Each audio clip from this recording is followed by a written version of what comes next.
साईं जीअं त असां हींअर तक़रीबन गोरखपुर अची वेझे पहुता आहियूं ऐं एतिरो तमामु रस्तो ख़राबु आहे, हेॾो रस्तो ख़राबु आहे जेको हींअर असां पहुचंदे पहुचंदे असां पघर पिया आहिनि ऐं शुक्र आहे हींअर हाणे थधिड़ी हवा शुरू थी आहे गोरखपुर स्टेशन जी।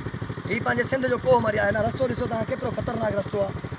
हाणे हिन रस्ते खे नांग वांगुरु वकड़ आहिनि, पर हाणे बारिशुनि जी वजह सां इहो रस्तो तमामु ख़राबु थी वियो आहे। रस्ते में तमामु किचिरो आहे, परे खां रस्तो सही थो नज़र अचे, बाक़ी हींअर असां पाण रस्ते सां आया आहियूं, असांखे ख़बर आहे। सो हीउ केतिरो रस्तो ख़तरनाक आहे। असां तक़रीबन हेठां आयासीं, हाणे हेठां तव्हां पूरो रस्तो ॾिसी था सघो केतिरो ख़तरनाक रस्तो आहे ऐं असां कहिड़े ख़तरनाक रस्ते सां असां हींअर मथे वञूं पिया गोरख ते। अञा हींअर मथे पहुचंदासीं इंशाअल्लाह, पोइ तव्हांखे पूरे गोरख जो बि नज़ारो कराईंदासीं ऐं मुख़्तलिफ़ तव्हांखे मां वीडियो ॾेखारींदो वञा थो। इन जे करे जो असां हींअर सिर्फ़ु गाॾी हलाइण जे चकर में आहियूं, असांजे गाॾी था हलायूं जो वीडियो नथा भरे सघूं।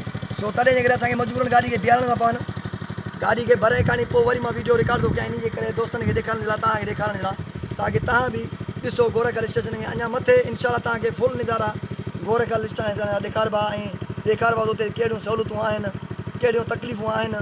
पोइ वरी उतां वारे माण्हुनि खां हाल वाल कंदासीं, उतां वरी पुछंदासीं। बक़ाया वीडियो जे लाइ वरी तव्हां मुंहिंजे चैनल खे सब्सक्राइब कयो ऐं बेल आइकन बटन खे ज़रूरु हणिजो, ताकी मुंहिंजी नई वीडियो जीअं अचे तव्हां ताईं पहुची सघे।